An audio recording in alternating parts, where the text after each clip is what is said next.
Mheshimiwa Uhuru Kenyatta rafiki yangu na mimi tuliketi chini na tukasema lazima tubadilishe msingi wa siasa ya Kenya. Tuondoe siasa ya ukabila na chuki na migawanyiko. Tuweke siasa ya sera ya maendeleo na kubadilisha maisha ya Wakenya. Na hatukurudi nyuma. Ni kwa sababu ya hiyo msingi tulikubaliana na Mheshimiwa Uhuru Kenyatta. Na wakati mimi niliamua ya kwamba nitamuunga mkono Mheshimiwa Uhuru Kenyatta awe rais wa 4 wa Jamhuri ya Kenya, watu wengi wakiwemo wale walikuwa mazishi jana waliniambia ya kwamba hakuna vile wewe unaweza kuunga mkono Uhuru Kenyatta kwa sababu yeye alikuwa eti ni Mkikuyu kama Mwai Kibaki ambaye alikuwa ofisini.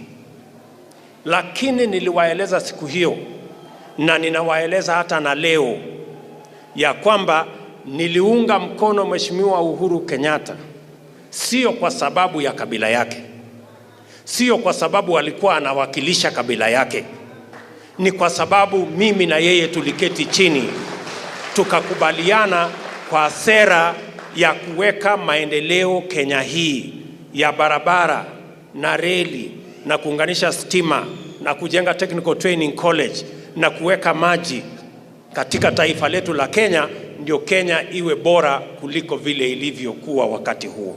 Hiyo ndio sababu niliunga mkono Mheshimiwa Uhuru Kenyatta. Na nilimuunga mkono nikijua ya kwamba Mwai Kibaki alikuwa ofisini na ilikuwa ni makusudi ndio tuweze kuondoa siasa ya ujinga ya kuweka watu katika mirengo ya kabila. Mimi nataka niwaulize, hatuwezi, na nataka nirudie, hatuwezi kurudi katika siasa ya ukabila. Mimi naomba Rais, jana vile vitu uliongea Rais kabisa ya ukweli, hata kama mimi ni mtu wa nyuma huko, nimekuhurumia. Na I have looked at you, President Uhuru Kenyatta, and I don't know, the one we used to work together and this one, nikashindwa, is it the right person ama somebody cloned the right president na akaenda wapi? Kwa sababu katiba article 131 inasema wazi, Rais is a symbol of national unity. Article 131 subsection 1E inasema symbol of national unity, na inaenda hapo nje inasema kwa subsection 2 the president will promote the unity of the nation.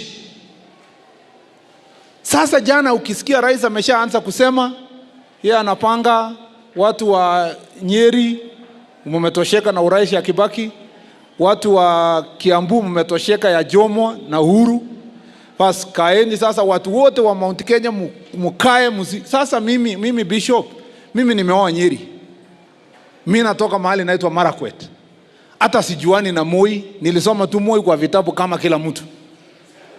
Sasa hii watoto yangu wengine mama yao wanatoka Mount Kenya, baba yao wanatoka kwa Rift Valley, sasa watafanya nini Bishop? Mniambie tu kweli. Yeah? Mimi nataka kuomba Rais kwa heshima, I rarely ask the president to reverse something, but because the president in the Constitution article 132 is required to give the State of the Nation address, in the next State of the Nation address, I want to request President Uhuru Kenyatta to correct the things he did yesterday in Kakamega and restate the true position of the country as a nation where we will organize ourselves, not based on tribes, not based on religion, not based on sectarianism, but based as a one united country.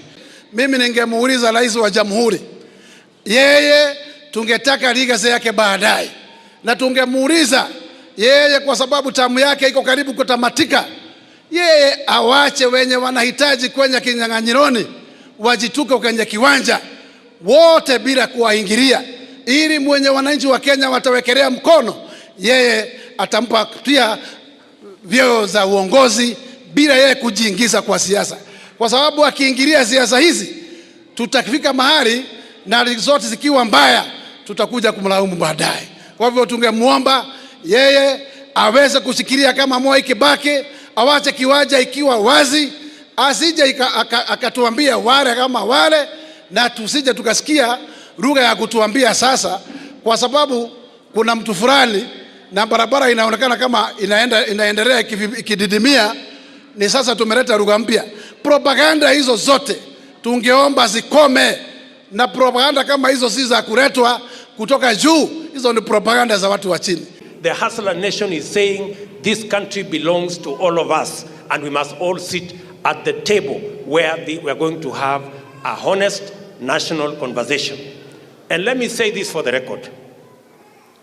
It is not a must, it is not a condition that William Ruto or anybody must be president, but it is a must that we must all sit on the table. It is not negotiable. It is not negotiable that we can continue to have an exclusive conversation about few people and about some tribes and about some leaders. We are going to have a honest national conversation. And that is what the hustler nation is about. It is not a threat to anybody. It is not incitement of any nature. We are just going to have a honest conversation, all of us on a table, so that we can agree on how to move Kenya forward. If anybody is uncomfortable with that conversation, if that conversation is difficult for whatever reason, unfortunately, we must have it. It is not something that we can avoid.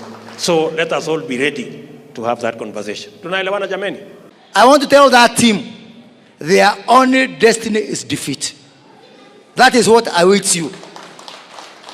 And all that talk you saw yesterday, si kitu ingine, ni sababu ya hii narrative yetu hii ya hasra, ya watu kama Mejadong ambao walikuwa makanga, ya mtu kama mimi ambao the only thing babangu aliniachia ni saduku ya posta 237 Gatundu na membership number ya Coffee Factory number 402. That is the narrative that they don't want in this country, but unfortunately, hiyo ndio discussion na hiyo debate ambayo tutapeleka mbele. When I supported Uhuru Kenyatta, it was not because of his tribe. It was not because he represented any tribe. It was because we agreed on an agenda and on a program that would transform this nation. And I supported Uhuru Kenyatta when President Kibaki was in office. Many of the people who were talking yesterday, they were the ones who are telling me, you cannot support another Kikuyu. And I told them, I am not supporting Uhuru Kenyatta because of his tribe. I am supporting Uhuru Kenyatta because we have a plan that will transform this nation. They were telling me that you cannot support Uhuru Kenyatta because he is not only a Kikuyu, but he is also the son of a former president. But that is not what we are looking for. We are looking for how to change this nation. And therefore I want to tell them, my friends, you better be prepared for the new conversation we are going to have in Kenya. Don't tell us about tribes. We want to have a conversation about every hustle. Don't tell us that we are going to discuss power. Yes, as we discuss power to be shared by the big boys and by the leaders, we must also have a conversation about empowerment and opportunity for ordinary people to chase their dreams as well. And you cannot tell us we are going to have a conversation about positions only. Prime Minister, I don't know, President and the rest. We must have a conversation, a serious conversation about millions of people who do not have jobs. And when are they going to have jobs? Every family has 2 to 3 young guys who have finished school, but they have no jobs. It is their time for us to have a conversation about them also. And therefore, when we say, for the first time in Kenya, we are going to have a conversation that will involve everybody, an inclusive conversation. Na tukiangalia Deputy President, you are now 54 years old. Sasa hawa vijana wengine wa miaka 50, 40, 30, 20, wajipange na wewe tusongesha hii Kenya mbele. Na tukue watu ambao ni waaminifu, kwa sababu tulisema ya Uhuru 10 na ya Ruto, ya Uhuru 10 na ya Ruto 10. Sisi mahasla akatuita takataka. Na ningetaka niambie the former prime minister, hawa wananchi na sisi wenyewe, we cannot be useful wakati tunalipa kodi, when paying taxes. We cannot be useful when we are voting for you and the other mabwenyenyes. Then we become takataka and unuseful when we request for a space on the table that makes decisions in this country. Nataka kumwambia heshimu wa Kenya wote, vile mama boga wanauliza, vile watu wa bodaboda wanauliza, vile mahoka kama mimi, nilikuwa hoka pale Thika, tunauliza maneno ya hoka ikikuwa discussed, maneno ya bodaboda ikikuwa discussed, maneno ya warala hoi na wenye wamelala jaa ikikuwa discussed, tukue na mwenye amelala jaa hapo, kwa sababu ndiye anaelewa maneno ya wenye wamelala jaa.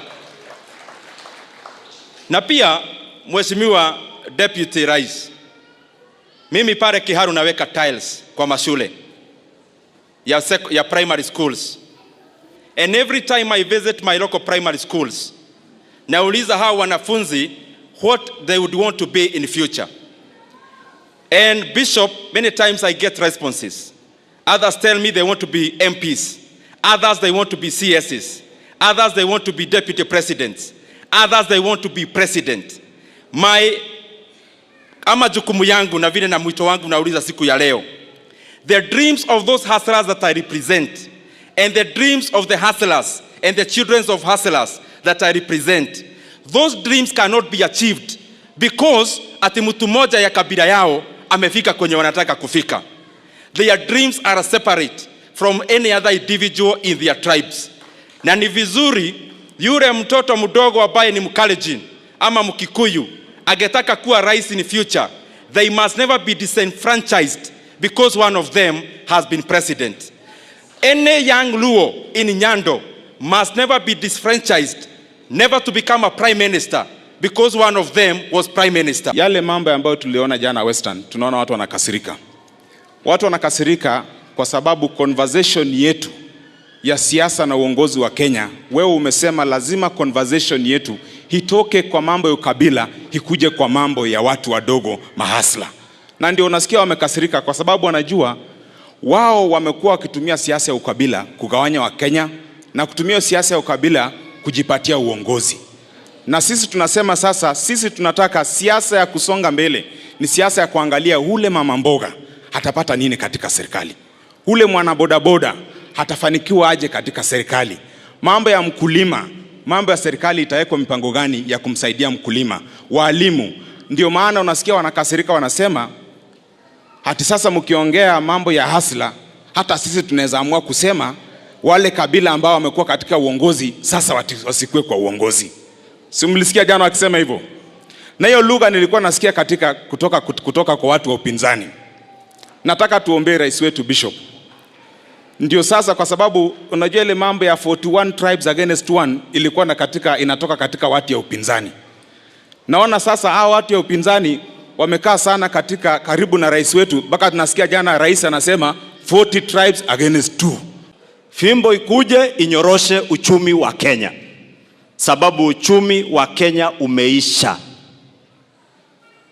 We are the lowest we can ever be.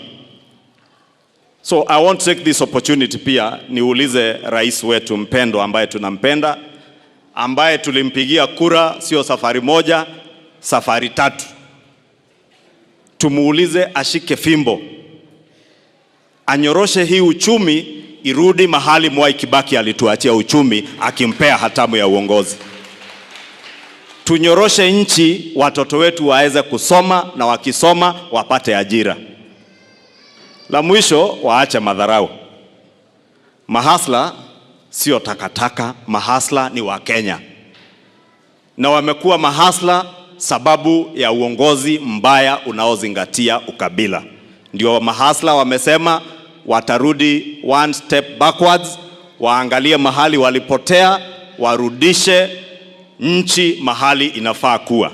Kitu mimi nataka watu waelewe ni kwamba when we look at our deputy president, sisi hatuoni kabila, tunaona uongozi ile His Excellency the Deputy President yuko nayo ndani yake.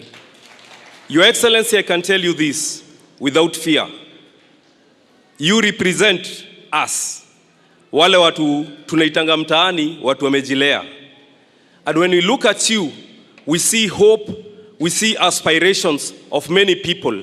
Na sisi tukikuangalia, Your Excellency, we are happy to be associated with you. One thing mimi nitawaomba, sisi kama wa Kenya, let's not be diverted from our focus. Mtu yoyote anakuja kutuambia mambo ya ukabila, anafaa kujiuliza swali moja. Saa zile sisi tunaangalia kiongozi, hatuangaliangi ni kabila gani ametoka. Sisi tukiangalia kiongozi, tunaangalia ile kitu Mungu ameweka ndani yake.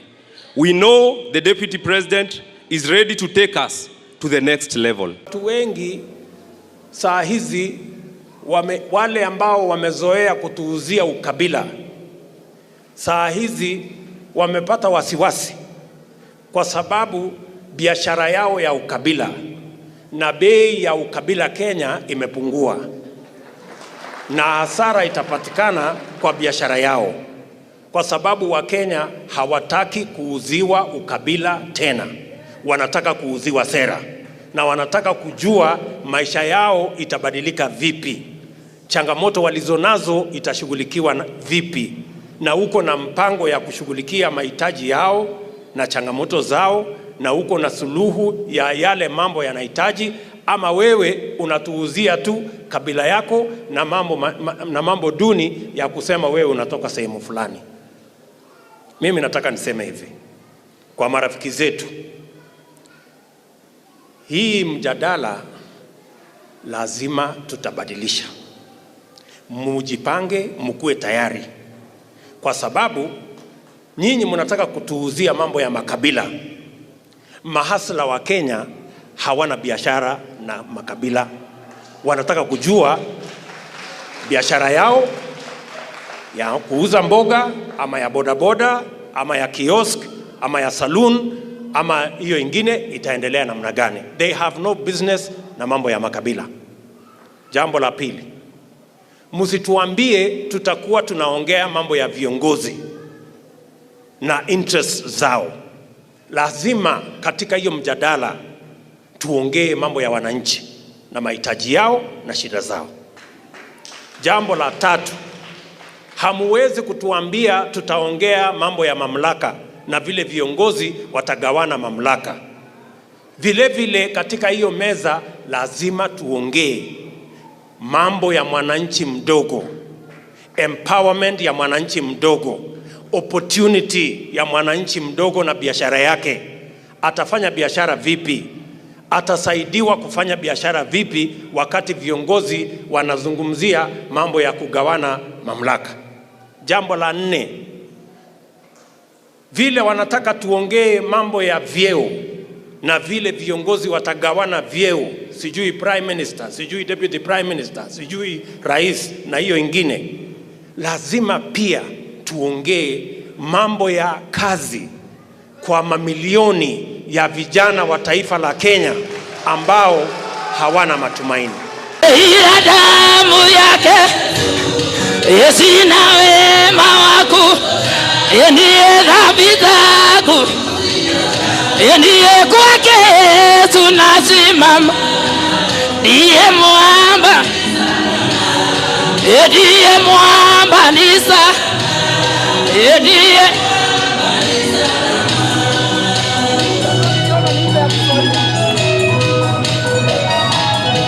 weka makofi wapindulu wewe, makofi, makofi. Waheshimiwa, twende, twende, twende, twende, twende, twende. Kwake tunasema ndiye mwamba. Twende, twende. Inua juu, inua juu. No Jehova etolonyajite. Inua Inua juu. Inua juu. Etuleta maguta. Inua, inua. Inua. Inua. Inua. Wapi makofi, wapi makofi. Wapi makofi. Wapi makofi. Watu wengi sana wameudhika kwa sababu we don't vote for community, we vote a person. Na hiyo maneno mimi nilikuwa najiuliza wakati Kibaki aliondoka. Sasa mimi niko pande ile nyingine kidogo. Wakati Kibaki aliondoka hakuwa anakumbuka it is the same community inaongoza. Si angesema wakati huo kwa sababu hii community ya Kibaki ndio imeongoza tuachie community nyingine. Ikifika ni mtoto wa maskini inasemekana ni community. Hiyo tukiwa wachungaji wote tumekataa. We vote a person. We don't vote for community.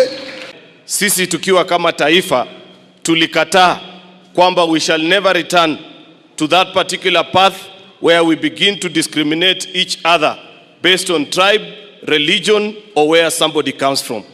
Sisi tumezungumza na tumezungumza kuhusu the hustler nation, and there is something that I'd wish to put on record so that people can understand and distinguish. Mimi naona watu wengi wanataka kujumulisha na kutuambia sisi tunataka kuzungumza hii maneno ya ukabila because you're also speaking about the hustler nation. I want to make it clear to them that please understand us. Sisi hatuzungumzi hiyo lugha yenu ya exclusion. Tribal conversations are about excluding other people. It is about telling others that wewe huwezi kukuja hapa because you come from this place or the other. But the hustler conversation is about inclusion. It is about having everybody on the table so that as you discuss, as you make plans for the future, unaongeza Wakenya wote wakae pamoja na nyinyi hapo. Tunasema mara nyingi sisi wote hulipa ushuru kama Wakenya. But when it comes to making plans for the government, wale wadosi wa pale juu wanapanga mambo yao na wanasahau mambo ya maskini, wanasahau mambo ya mahasla. Tunasema as you are building the expressway and the super highway, tutengenezeni nafasi yetu pia so that sisi tuweze kupita na pikipiki zetu na mikokoteni yetu, sababu hiyo ndio maisha sisi ambaye tumejipata. Msitudharau na kutuambia ile lugha ambaye tulisikia ikitumika jana ambaye watu wanasema ati hustlers na maneno yao hiyo ni takataka. That is very wrong. We condemn such words coming from a leader and we are saying respect every country, every Kenyan. Mimi ningemuuliza Rais wa Jamhuri, yeye tungetaka legacy yake baadaye, na tungemuuliza yeye kwa sababu tamu yake iko karibu kutamatika, yeye awache wenye wanahitaji kwenye kinyang'anyironi wajituke kwenye kiwanja wote bila kuwaingilia, ili mwenye wananchi wa Kenya watawekelea mkono, yeye atampa pia vyeo za uongozi bila yeye kujiingiza kwa siasa. Kwa sababu akiingilia siasa hizi tutafika mahali na zote zikiwa mbaya tutakuja kumlaumu baadaye. Kwa hivyo tungemuomba yeye aweze kusikilia kama Moi Kibaki, awache kiwanja ikiwa wazi, asije akatuambia wale kama wale, na tusije tukasikia lugha ya kutuambia sasa kwa sababu kuna mtu fulani na barabara inaonekana kama inaendelea ikididimia, ni sasa tumeleta lugha mpya. Propaganda hizo zote tungeomba zikome, na propaganda kama hizo si za kuletwa kutoka juu, hizo ni propaganda za watu wa chini. Na hapa tuko na Kimani Ichung'wah. Kayano Kayone ya mahasla mahasla vijana Nairobi. Mheshimiwa Naibu wa Rais, nimeongea na huyu kijana chairman na hawa vijana, ananiambia wao hawana kazi na wanasema kazi yao ni ya mahasol, uwajenge kihasol. Kayole, nyinyi ni watu wa wheelbarrow ama watu wa BBI? Hebu nione watu wa wheelbarrow Kayole. Na watu wa BBI hebu niwaone. Munataka wheelbarrow ama munataka BBI? Nyinyi ni watu wa wheelbarrow. Ndio maana tunawaambia wale ambao wanakasirika, tukisema mahasla wanataka wheelbarrow, wanataka ajira, wanataka kazi, hawataki mambo ya viongozi na vyeo. Waache kutukasirikia na kutuletea mambo ya ukabila. Tuamue. Haya, tukisema kazi ni kazi, mnasema wheelbarrow. Kazi ni kazi. Kazi ni kazi. Nairobi, kazi ni kazi.